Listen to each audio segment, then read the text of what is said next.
Deep thinkers experience the flow. So today, we're going to spend a little time in philosophy, have 7 thoughts that will make you question everything. Well, maybe not everything. Maybe some things. Maybe one thing. And maybe 7 things. Who knows? So, we're going to do what they call thought experiments. Now, thought experiments are among the most important tools in the intellectual toolbox. Widely used in many disciplines, thought experiments allow for complex situations to be explored, questions to be raised, and complex ideas to be placed in an understandable context. Sometimes that's difficult, isn't it? Well, here we have 7 thought experiments in philosophy, some you might not even heard of, with the explanations of what they mean and what questions they raise. Now, I got this off of an article on bigthink.com. Check them out. At the end of it, I'll show you where they are. Good place to go if you wanted to expand the noggin. All right, so I want everyone to get comfortable now. Let's get on the glasses now. Let's get on the hat. All right. We have thought experiments number 1 through 7. I hope you have your pad and paper ready to go. So on this one is called Going in Blind. We here in the United States have a motto that justice is blind. And it implies that justice cannot be bought, justice cannot be biased, and justice is equal. Well, let's see. All right, so this experiment here was devised by John Rawls in 1971 to explore notions of justice in his book, A Theory of Justice. Now, suppose that you and a group of people had to decide on the principles that would establish a new society. Have you ever thought about that? You want to get off onto an island, get all by yourself, maybe have some of your best friends. All right, so that's the setting. Now, however, none of you know anything about who you will be in that society. Elements such as your race, income, sex, gender, religion, politics, and personal preferences are all unknown to you. Sounds like Homo sapiens, doesn't it? After you decide on those principles, you will then be turned out into that society that you have established. I don't know. How do you feel about that one, Frank? Well, they say it's okay. All right, let's continue. So question number 1. How would that society turn out? And what does that mean for our society now? Now, I think about this. We live in a society that is anything but perfect. Far from it. In fact, I think most would concur that our society, for the most part today, is pretty perverted, turned upside down, double meanings, etc. So imagine taking elements out of that current situation, pulling them out and saying, hey, you guys get to form a new one. And how would that reflect then for our society today? Now, Rawls argues that in this situation, we can't know what our self-interests are, so we cannot pursue it. Without the guideposts, he suggests that we would all try to create a fair society with equal rights and economic security for the poor, both out of moral consideration and as a means to secure the best possible worst case scenario for us when we step outside that veil. I mean, isn't that the intent of most people, you would say, that you know, that they would look and they would study, they would ponder, meditate, trying to correct the wrongs that they have lived in, and they're going to make and right the ship for this new one. I mean, that's what would be expected. Now, others disagree, arguing that we would seek only to maximize our freedom or assure perfect equality. Now, I ask this question of myself. I think it becomes very important to define A, what freedom means, and two, how is equality defined? This raises questions for the current state of our society, as it suggests we allow self-interest to get in the way of progressing towards a just society. Rawls' ideas about the just society are fascinating, and they can be delved in further in the website that I'll leave the link on. So think about this. Why do politicians run?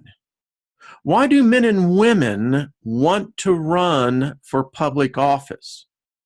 Why do they not leave once they get in there? Why is it that there are those who strive to become judges and rulers over all others? All in the guise of a free democratic society. I contend, after reading this, I don't know if it's even possible. I could be wrong, but I don't think it is possible. All right, our next thought is called the experience machine. Now, a number of years ago, a Woody Allen movie came out. I think it was called Bananas. And in there was a scene that you could go in. It was called the orgasm machine. And obviously, you can connect the dots. So here we're going to be talking about a machine about experience. Now, this is a experiment by Robert Nozick, who came up with this one, which appears in his book, Anarchy, State, and Utopia. All right, so here's the scenario. Imagine that super neuroscientists have created a machine that can simulate pleasurable experiences for the rest of your life. No more pain, only pleasure. The simulation is ultra realistic and indistinguishable from reality. There are no, and I stress no, adverse side effects, none. And specific pleasurable experiences can even be programmed into the simulation. Now remember, what is pleasure for one is pain for another. What is pain for one is pleasure to another. That's why the whole concept of hell doesn't work. I mean, seriously, if you're a sadomasochist and you really get off on that, hell is utopia. Now, regarding pleasure experience, the machine offers more than is possible in several lifetimes. Now, think about that.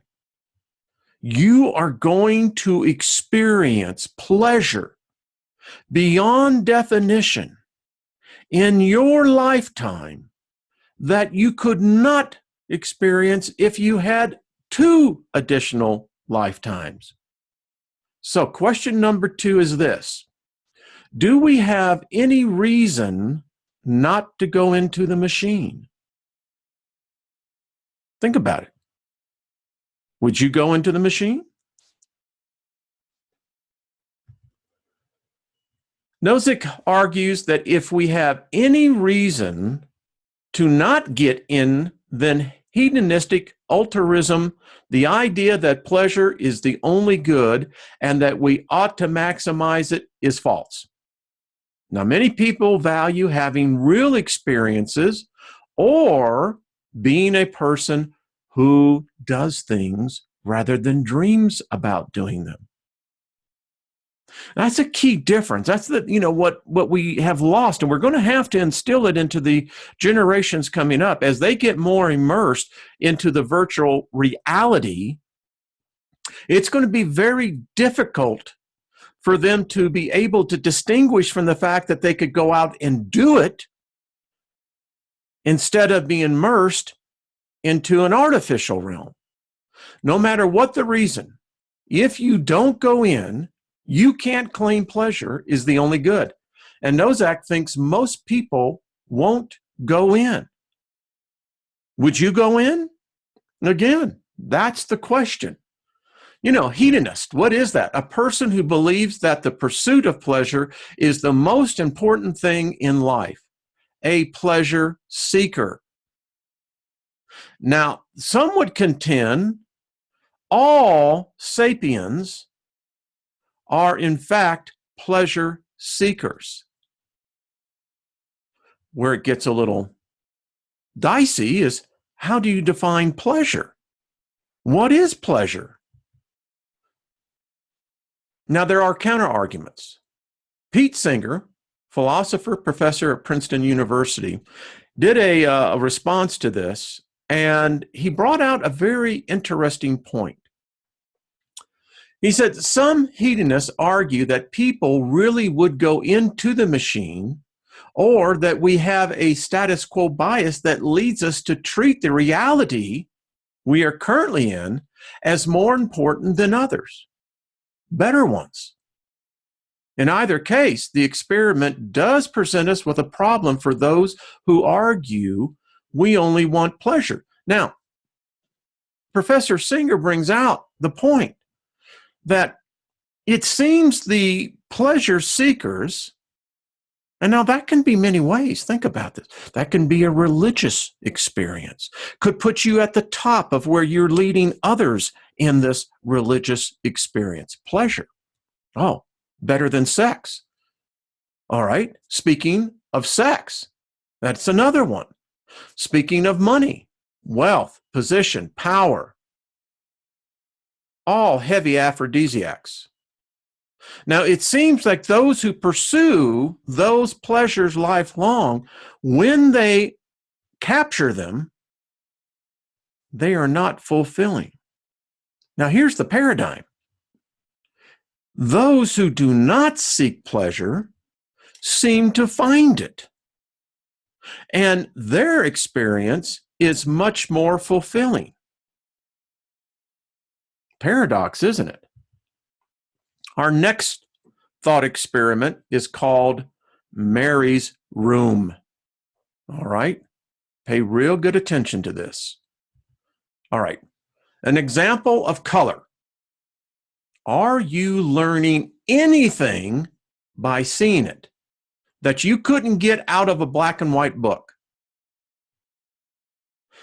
Now, many of the math books that I've studied are, in fact, in black and white. I have seen those of more modern texts that begin to highlight the equations. Do you learn more or not? Philosopher Frank Jackson proposed this thought experiment in 1982. It raises questions about the nature of knowledge itself. Now, here's our scenario. Mary lives in a black and white room, reads black and white books, and uses screens that only display images in a black and white to learn everything that has ever been discovered about color vision in physics and biology. So let's just back this up a little bit. So Mary has learned everything about color in physics and biology by only learning in black and white. All right. One day, her computer screen breaks and displays the color red. For the first time, she sees color. Question number 3. Does she learn anything new? So let's stop and think about this. Mary is what we would call an SME, subject matter expert. She knows everything about color because she has studied it diligently most of her adult life. So now she sees color. Does she learn anything new? If she does, then it shows that Quinella, individual occurrences of subjective elements of experience exist. Whoa. Now, this has broad ramifications in the concept of deity, deityism. Oh, it goes much further. As she had access to all possible information other than experience before she saw the color, but still learned something new. This has implications for what knowledge and mental states are. Because if she learns something new, then mental states, like seeing color, can't be described entirely by physical facts. There would have to be more to it, something subjective and dependent on the experience itself. So the quandary I see here is that now that Mary has seen the color red, will that begin to resort, filter everything that she has learned prior to that? And can she begin to incorporate the concept now of red into her cognitive thought process? Very deep. Some would argue that all it is black and white, and that everything in between is merely a variation or delineation thereof. If she doesn't learn anything new, then we would have to apply the idea that knowing physical facts is identical to experiencing something everywhere. For example, we would have to say that knowing all about echolocation, is similar to knowing what it is like to use it. So if she doesn't learn anything new, well, this gets a little deep here. Then it means that there's really nothing to be gained by experience outside the parameters by which Mary has learned. This experiment is unique of the ones on this list, as the author later changed their mind and argued that Mary, red doesn't count as evidence that quella exist.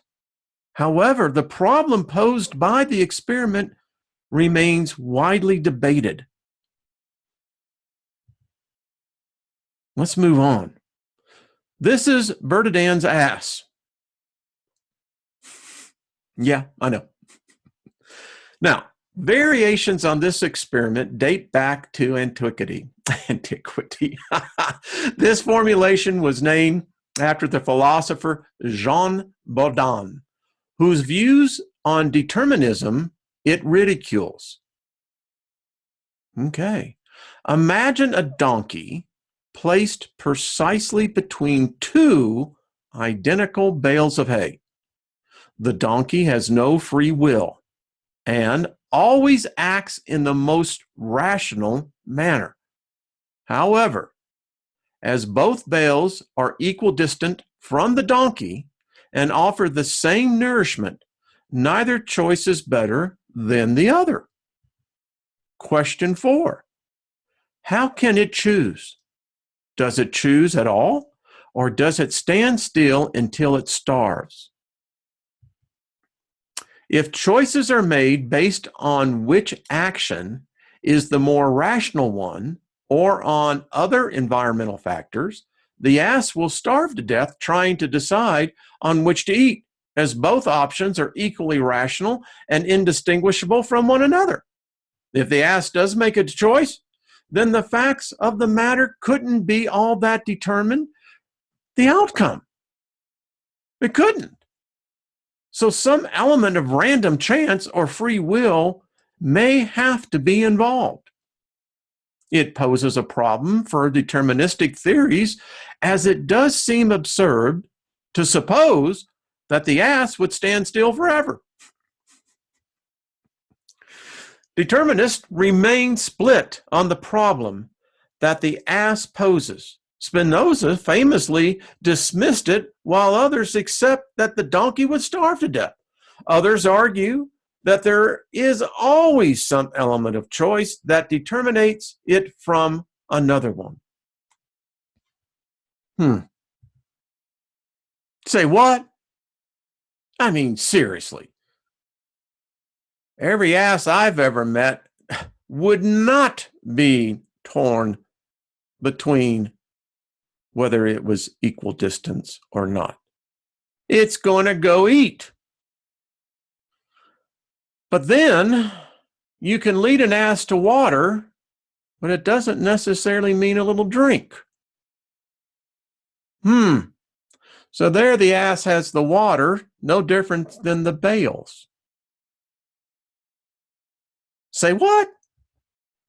All right. Here's Pete Singer, professor, and this one is called The Life You Can Save. This experiment was written by the famed utilitarian thinker Pete Singer in 2009. Now, here's the scenario. Imagine that you are walking down the street and notice a child drowning in a lake. You can swim and are close enough to save her if you act immediately. However, doing so ruins your expensive shoes. Do you still have an obligation to save the child? Well, Singer says yes. You have a responsibility to save the life of the dying child, and price is no object. If you agree with him, it leads to his question. If you are obligated to save the life of a child in need, is there a fundamental difference between saving a child in front of you and one on the other side of the world? Well, I can only revert to what Dr. Robert Lanza wrote in Biocentrism. My reality only exists as far as that which I can see. I have no evidence if a child, in fact, lives on the other side of this planet. I have no connection to it. Now, if we're talking about the fundamental principle within us that all sapiens, all Homo sapiens, have an obligation to save a life if they can. What do you think? In The Life You Can Save, Singer argues that there is no moral difference between a child drowning in front of you and one starving in some far-off land. The cost of the ruined shoes in the experiment is analogous to the cost of a donation. And if the value of the shoes is irrelevant, then the price of charity is too. If you would save the nearby child, he reasons, you have to save the distant one too. He puts his money where his mouth is and started a program to help people donate to charities that do the most good. I think that's just wonderful. But there is a counter argument. There are counter arguments, of course. Most of them rely on the idea that a drowning child is in a different sort of situation than a child who is starving, and that they require different solutions which impose different obligations. I happen to be of this second opinion. Again, I can be generous. I can be a benefactor. I can be a philanthropist. I can be a giver. That is fine. But in the sense of an obligation, I would say that as it would stand, if I do not know, how can I be held responsible? That would be my counter. But then again, what does that mean? Swamp Man. Written by Donald Davidson in 1987, this thought experiment raises questions about identity. Now here's the situation. Suppose a man is out for a walk one day when a bolt of lightning disintegrates him. Simultaneously, a bolt of lightning strikes a marsh and causes a bunch of molecules to spontaneously rearrange into the same pattern that constituted that man a few moments ago. This swamp man has an exact copy of the brain, memories, patterns of behavior as he did. It goes about its day, works, interacts with the man's friends, and is otherwise indistinguishable from him. Okay, so here's the question. Is the swamp man the same person as the disintegrated fellow? He's got everything, memories, everything. Now, this brings into question, what is soul? What is spirit? Is merely the fact that you have an organ that is working quite fine, apparently without a soul or a spirit, called a brain. Does a soul or a spirit require the brain to work? Is the brain dependent upon a soul or a spirit? And how would you distinguish the two? Davidson says no. He argues that while they are physically identical and nobody would ever notice the difference, they don't share a causal history and can't be the same. For example, while the swamp man would remember the friends of the disintegrated man, it never saw them before. Another person saw them, and the swamp man just has his memories. There are objections to the idea that the two characters in the story are different. Some argue that the identical minds of a swamp man and the original person mean that they are the same person. Others, like philosopher Daniel Dennett, argue that the entire experiment is too far removed from reality to be meaningful. Well, I don't know about not having meaningful derivatives from it. It really does bring up the question, what makes the person? Again, I think I posed a very good counter argument to that. But here's the problem. This raises problems for teleportation as seen in Star Trek and for those who want to download their brains into a computer. Both cases rely on one version of you being created and one disappearing. But is the second version of you still you? It's that question. What are we? When a person dies, the body is no longer alive, the brain is no longer working, the circulatory system has stopped, the main key organ to it, the heart, is no longer beating. There apparently is no longer an electrical charge being generated by the body, and thus there is no electrical discharge. So the body can't talk, can't move. Is it the spirit that enacts the body and the brain? And if you try to merely download thought, is it even possible to download spirit or soul? Would it not just be an automaton? violinist. This one was written by Judith Thompson in her 1971 essay, A Defense of Abortion. She writes, "You wake up in the morning and find yourself back to back in bed with an unconscious violinist, a famous unconscious violinist. He has been found to have a fatal kidney disease. And the Society of Music Lovers has canvassed all the available medical records, and guess what? They found that you alone have the right blood type to help. They have therefore kidnapped you. And last night, the violinist circulatory system was plugged into yours so that your kidneys can be used to extract poisons from his blood as well as your own. If he is unplugged from you now, he will die. But in 9 months, he will have recovered from his ailment and can safely be unplugged from you." Well, there's quite the conundrum, which leads us to our final question.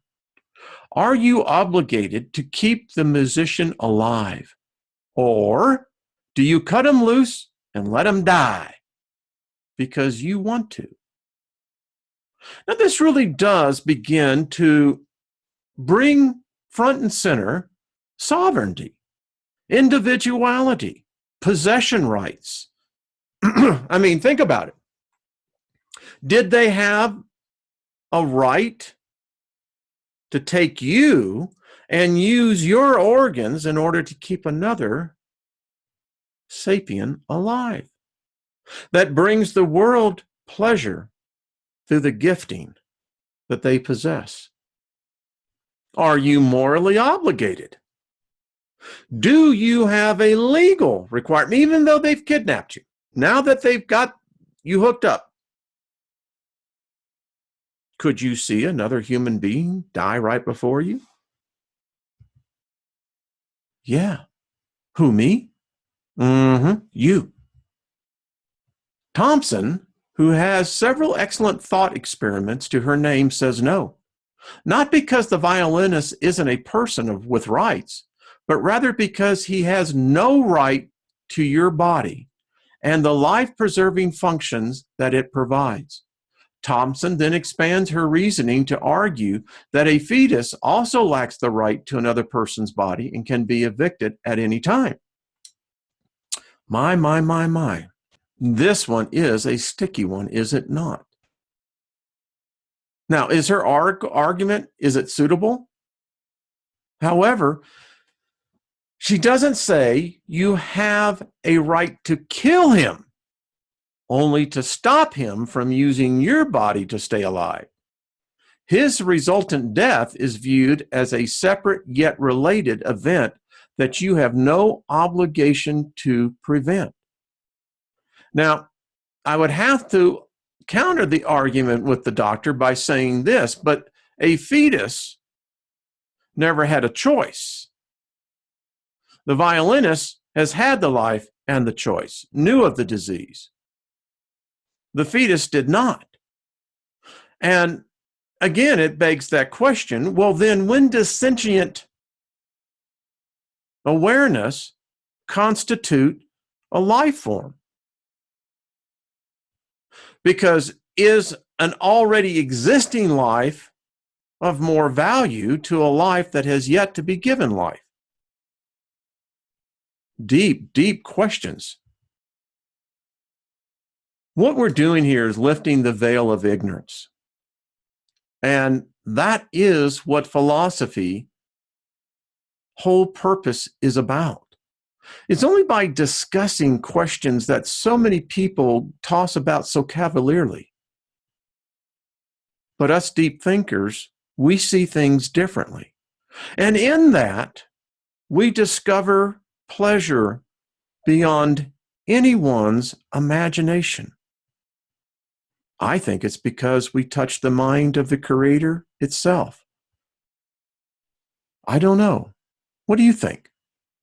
Again, this article comes from the website, bigthink.com. Check them out. Good place to really expand your understanding on this. They will help you immensely. All right, we'll talk soon.